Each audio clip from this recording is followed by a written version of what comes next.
And I just want to begin with your personal safety, because after we talked on Thursday night, Friday became a more difficult day for you. That's apparently when the death threats got to the point where something had to be done.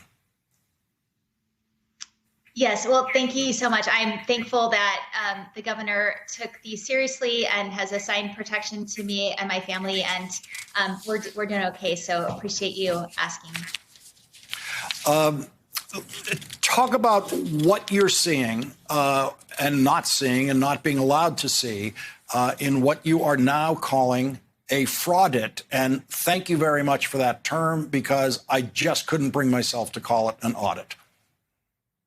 Yeah, I've tried to be creative with what I've called it as well, because it certainly is not an audit. So, I think one of the most concerning things about what we have not been able to see, and this is one of our election experts who's an equipment expert, was not allowed into the room where they were holding the equipment. And neither have there been any of the cameras that are broadcasting this exercise allowed in that room. And so we have no idea what's been done with the equipment.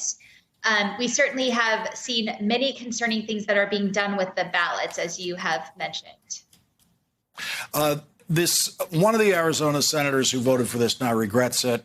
State Senator Paul Boyer, it's quoted in the New York Times saying, "It makes us look like idiots." Looking back, I didn't think it would be this ridiculous.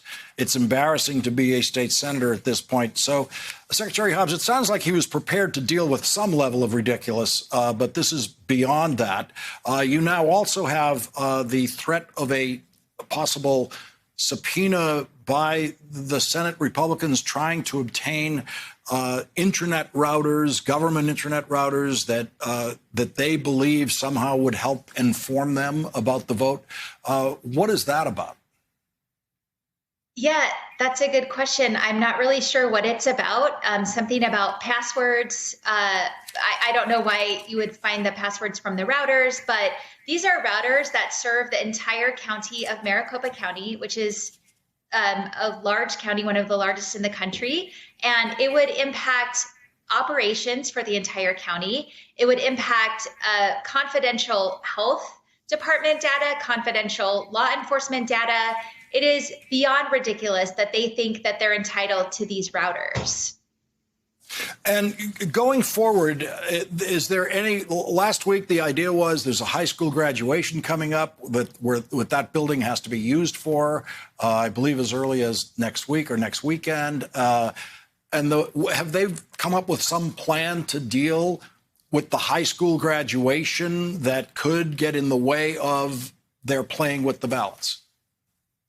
As far as I can tell, there is no plan for what they're going to do. I mean, Ken Bennett keeps saying, oh, we'll store these things somewhere, but there's really no sense of where that is. So I don't think he has a plan, and nothing that is being talked about right now in terms of what the plan may or may not be adds any confidence to my sense that they're not taking ballot security seriously at all.